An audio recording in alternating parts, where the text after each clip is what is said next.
We end today's show in Paris, where just hours before the 2024 Summer Olympics opening ceremony, a series of apparently coordinated arson and vandalism attacks were reported on France's high-speed rail network and the Eurostar, impacting hundreds of thousands of passengers. Tens of thousands are expected to stream into the heart of Paris today for the opening ceremony this evening, when about close to 7,000 athletes from around the world are set to sail on boats down a 4-mile stretch of the Seine. Meanwhile, protests against the Olympics have taken place in Paris ahead of the Games, condemning the displacement of thousands of migrants, unhoused people, and other vulnerable communities in a months-long campaign by French authorities that activists have denounced as a social cleansing. Just yesterday, another group of hundreds of mostly African migrants sleeping on the streets of Paris were rounded up by armed police, forced onto buses, driven out of Paris. Displaced migrants have spoken out against the violence. The NGOs who take care of us, give us a place to bathe, food to eat, will shut down soon. And we don't know what will become of us and where we will go during the period of the Olympic Games. I have 2 children, and because we're living on the streets, one fell ill with asthma. So it's very difficult for me with the Olympic Games. We do all of our activities in Paris. What will become of us now? Can anybody find a solution for us? Go to the train stations. You see, everywhere you go, there are policemen. Fine, they are here for security, but for us, they're here to catch us. We're afraid to leave our homes during these Olympic Games. You see, there are millions of undocumented migrants who are in France. Migrant from Mali and voices of 2 Congolese migrant mothers. Hundreds of people have marched on Paris over the weekend to protest the participation of the Israeli delegation to the Summer Olympics amid Israel's relentless war on Gaza. Israeli athletes' participation in the Olympics is very shocking, especially when we know what has been happening for 8 months in Gaza. There are dozens and dozens of young Palestinian athletes who will never be able to participate in the Olympic Games. And they can say thank you to Israel for that, and the international community, because I think that Israel allows itself to behave like this because the international community has only been giving it little slaps on the wrist for decades. More than 400 Palestinian athletes and coaches in Gaza have been killed or wounded by Israeli attacks since October 7th. 8 Palestinian athletes are competing in the Paris Summer Olympics this year, the most in history, including 18-year-old taekwondo fighter Omar Ismail. Meanwhile, Amnesty International slammed French authorities over a policy banning France's Muslim athletes from wearing headscarves. For more, we go to Paris, where we're joined by 2 guests. Jules Boykoff is the author of 5 books on the Olympics, former professional athlete. His latest piece for the Scientific American is headlined, "The Paris Olympics Are a Lesson in Greenwashing." He's co-written several pieces on the Paris Olympics alongside sports editor at The Nation, Dave Zirin, including their latest, "The Appalling Social Cleansing of Olympic Paris." And Paul Alauzy is a Paris-based activist with the medical NGO Doctors of the World and an organizer with Other Side of the Medal. We welcome you both to Democracy Now! I'm so glad you could both join us in a Paris studio, considering what has taken place today. Paul Alauzy, if you can explain what French authorities are calling sabotage of the high-speed rails, almost 1 million people are affected, but then talk about what you're calling social cleansing in preparation for these Summer Olympics. Yeah, hi, thank you so much for having us. Well, I don't have much to say about the sabotage this morning because obviously we're not meddling in this. But our collective, more than 100 NGOs, community association, we really lived through a violent social cleansing for the whole year. So in just a year, we had more than 12,500 people, homeless people, refugees, homeless, sex workers, drug users, people from Eastern Europe, who were expelled from tent cities, from slums, from squats, and it is a rise of 40% comparing to 2 years ago. And in just the past week, 300 people were moved yesterday, 500 people were moved from 10 cities just last week. The numbers of expulsion towards the most marginalized population of Paris has exploded, and it's because of the organization of the Olympics. And Jules Boykoff, if you can describe, set the scene for us, how Paris has planned for these Olympics and how extensive this kind of what you're calling really ethnic cleansing is. Well, back in 2017, when Paris was bidding on the Olympics, they promised that their Olympics would be different. And I think the subtext there was they were going to try to avoid the problems that have become endemic downsides of the Olympics, and that is overspending, militarization of public space, the displacement of marginalized populations, greenwashing, and corruption. And unfortunately, 7 years later, they've totally conformed to the plan. They're 115% on costs overrun. They have militarized public space. I feel like I'm attending a policing convention here. It's intense, I'm telling you. They also instituted AI-powered video surveillance that will be legal and used throughout the games. Paul just talked eloquently about the displacement that has been happening here. This has been a thorough greenwash. We can maybe talk more about that. And there's numerous open investigations into corruption here in Paris related to bribery around the games. And so they said they would be different, but how different are they really? So talk about what you're describing as the greenwashing. I mean, we're talking about a week that has seen not 2, but 3 of the hottest days on record in the world.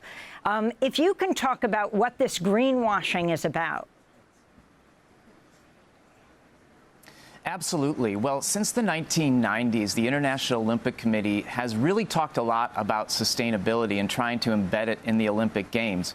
But a recent academic study found that some of those most recent installations of the Olympics, like Tokyo, like Sochi in 2014, like Rio in 2016, are some of the most egregious greenwashers around. Now, in that context, Paris arrived, and it's, to be sure, they've sort of tiptoed over that very low bar. They have limited the amount of fresh construction that they're doing. They're reusing materials, so a lot of the seats in the venues will be made out of recycled plastic. They're leaning on wood. They have more vegan options in the cafeteria. But the problem is, this event is fundamentally unsustainable. Let's look at what's happening in terms of Tahiti. They're hosting the surfing competition way away in Tahiti, 9,735 miles away from here. So we're racking up lots of carbon miles to do that. Even worse, Amy, when they were creating the tower to allow NBC and other big broadcasters to transmit the best pictures of the surfers to the world, they brought a barge in that ran over the top of a delicate coral reef. If you can watch the videos online of locals in Teahupo, Tahiti, just screaming out in agony and pain, I don't know how that conforms to green promises around the Olympics. And so basically what I'm saying to you is in Paris, we're seeing a sort of pale green form of pale green capitalism, if you will, when what in reality is required is a systematic transformation in resplendent technicolor. And let me ask you something, Jules. You're an Olympic soccer player yourself, formerly. I'm looking at an article right now about the 2024 Olympics, likely the hottest ever. Are athletes themselves prepared, dealing with the heat as they compete? Well, you're right. I had the good fortune of representing the United States at the under-23 level. And I'm concerned about athletes. Like you mentioned, these are some of the hottest days in the history of the world that we're living. And if you want to understand why we're having the Olympics in July and August, which are the hottest months of the year, it makes sense to think about the big contract that NBC signed with the International Olympic Committee. They paid some $7.75 billion for the rights to run the games through 2032. And guess what? NBC does not want to have the Olympics interfering with U.S. American football, which starts in September, basically. And so that's why they're plopping athletes into this intense heat.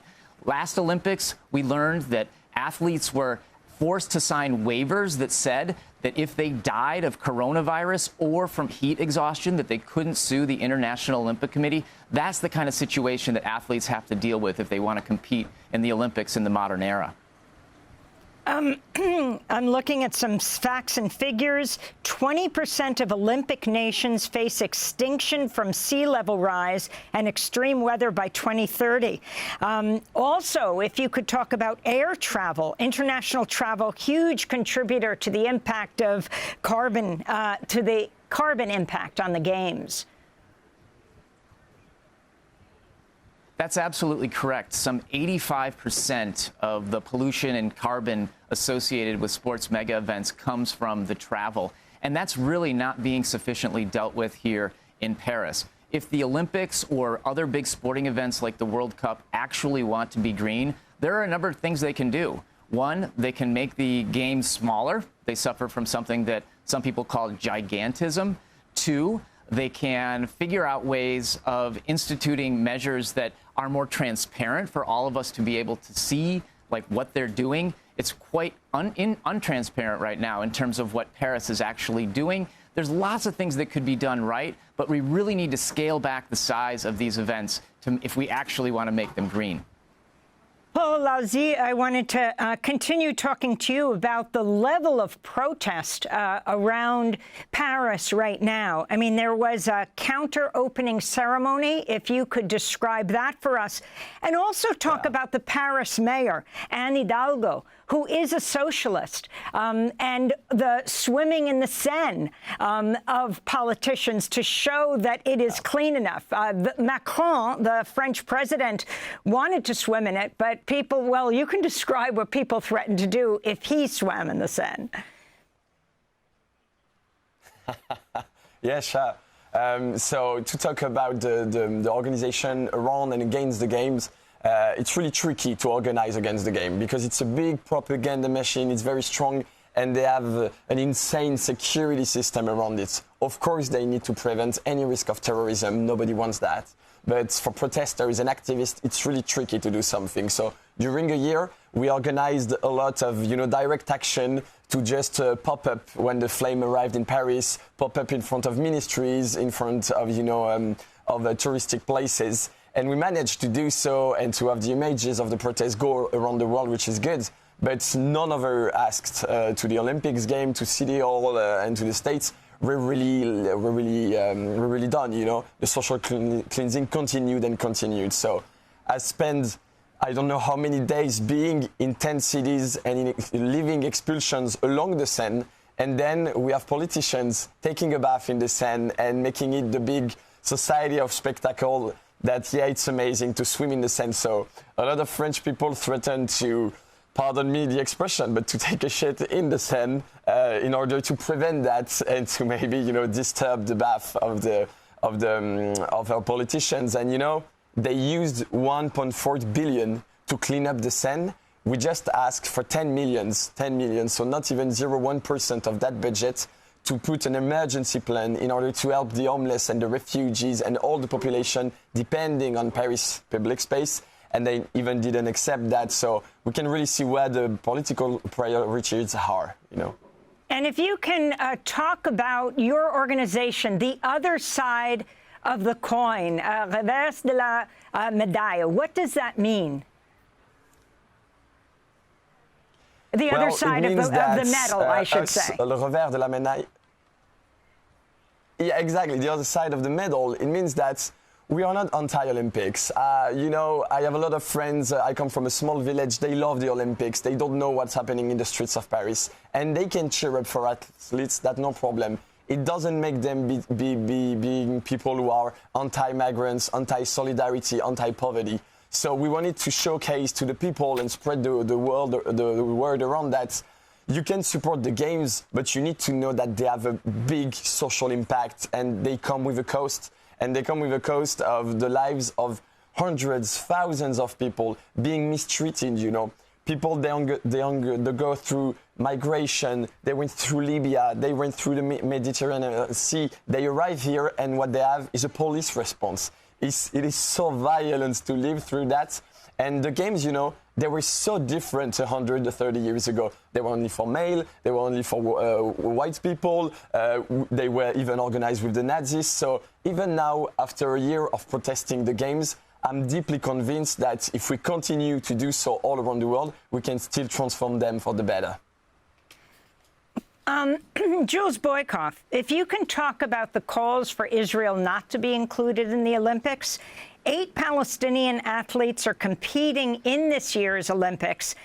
Your co-writer at The Nation wrote in The Nation last year, quote, 7 of them have secured what are called universality places, which permit athletes from nations that have underdeveloped sports programs to take part in the Games, even if they come up short of formally qualifying.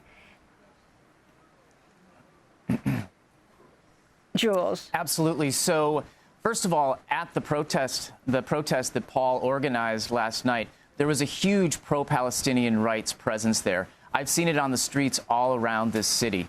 Now, if you want to understand the inclusion of Israel in the Paris 2024 Olympics, it does us well to slow down and compare it to Russia. In Russia, you have a country that will only bring about 12 athletes to these Olympic Games. Normally, they bring upwards of 300. And that's because of 2 reasons that the International Olympic Committee gave. One is that Russia violated the Olympic truce when it invaded Ukraine right after the Beijing Olympics and before the Paralympics. And 2, that they had violated the territorial integrity of Ukraine, and in doing so took over 4 areas that encompass sports clubs from Ukraine, and the Russian Olympic Committee took over those sports clubs. Now, in comparing it to Israel, I want to make it clear, history does not give us crisp facsimiles, identical twins, if you will. But there are very similar elements here. For starters, as you've been reporting today, the atrocities continue apace in Gaza, and we're in the Olympic truce period right now. So that's one. And 2, you know, if you look at the stadiums in Gaza, nearly every soccer stadium has been totally decimated. The fields are unplayable. And moreover, probably the most storied football stadium in Gaza, it's called Yarmouk Stadium, was taken over by Israeli defense forces and used to detain Palestinians and to interrogate them. Now, that sure sounds a lot like taking over the territorial integrity of Gaza. And so people are wondering out loud here and around the world, why is Israel not treated like Russians? Now, Russia are sending about 12 athletes here, and they will not participate under their flag. They'll participate as what are called individual neutral athletes. And a lot of people have been raising the question, why is Israel not also being asked to participate as individual neutral athletes? The International Olympic Committee has shown zero interest whatsoever in entertaining this totally reasonable question, and that's why you're seeing Israeli athletes participating under their flag and with their national anthem here in Paris. Finally, Jules, you have been writing about AI and the use of it at the Olympics. We just have 30 seconds, but if you can explain. Sure. So in March 2023, the French National Assembly passed a law legalizing AI-powered video surveillance to police the Olympic Games. The law is supposed to sunset in March 2025 after the Olympics. But hey, it doesn't take the imagination of an avant-garde poet to come up with scenarios by which the French government insists upon keeping that law in place. And this is in keeping with what we've seen with previous Olympics, where they use the Olympics as a pretext to get all the special weapons and laws that they'd never be able to get during normal political times. And all too often, those special weapons and laws stay on the book and become part of normalized policing in the wake of the games. And I must say, Amy, normalized policing in too many places is also racialized policing. So you could argue that AI is actually increasing the racialized policing in a society.